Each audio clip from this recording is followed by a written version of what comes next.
In the early 70s, OPEC didn't like what we were doing in Israel. Same old story.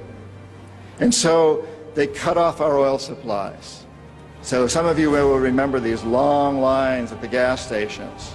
And we feared we were going to have another depression like the 1929 depression. And so the U.S. Treasury Department came to me and other economic hitmen and said, listen, you know, we can't allow OPEC to blackmail us anymore. You guys got to come up with a plan so this will never happen again.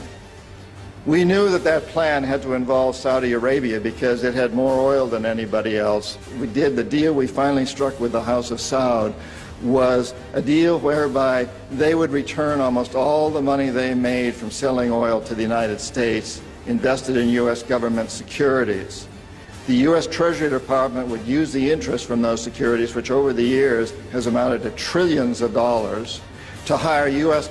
companies to westernize Saudi Arabia, build petrochemical complexes, desalinization plants, whole cities out of the desert, McDonald's and all the other things that go along with our Western culture. The House of Saud would also agree to keep the price of oil within limits acceptable to the oil companies, possibly not acceptable to you and me, but acceptable to the oil companies. And this is very, very important.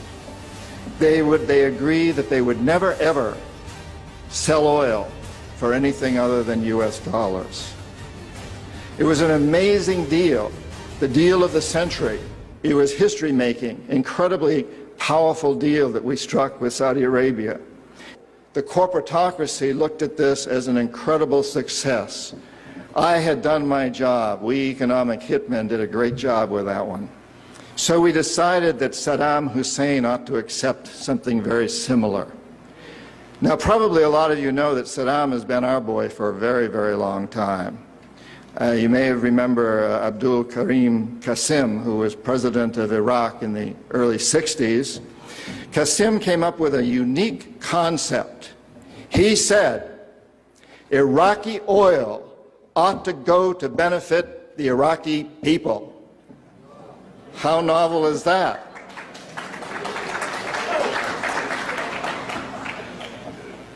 But we didn't like that very much. He began to tax the oil companies, particularly the British and some American companies, and threatened to nationalize our oil companies. And so we decided that Qasem had to go. The CIA sent in an assassination team. It was headed by a man who was still going through high school, an Iraqi citizen who was still going through high school.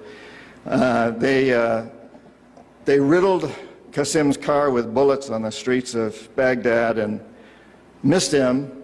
The head of this assassination team was wounded and fled to Syria. His name was Saddam Hussein. He was a CIA agent in those days, an assassin for us. He failed. He was our boy. He was our man.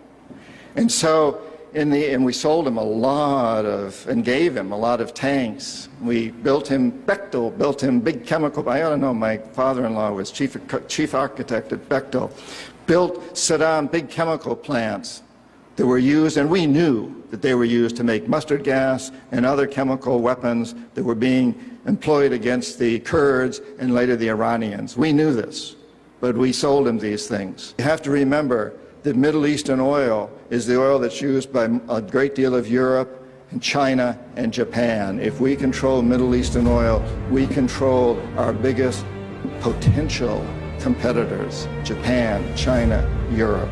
So it's very important that we do that.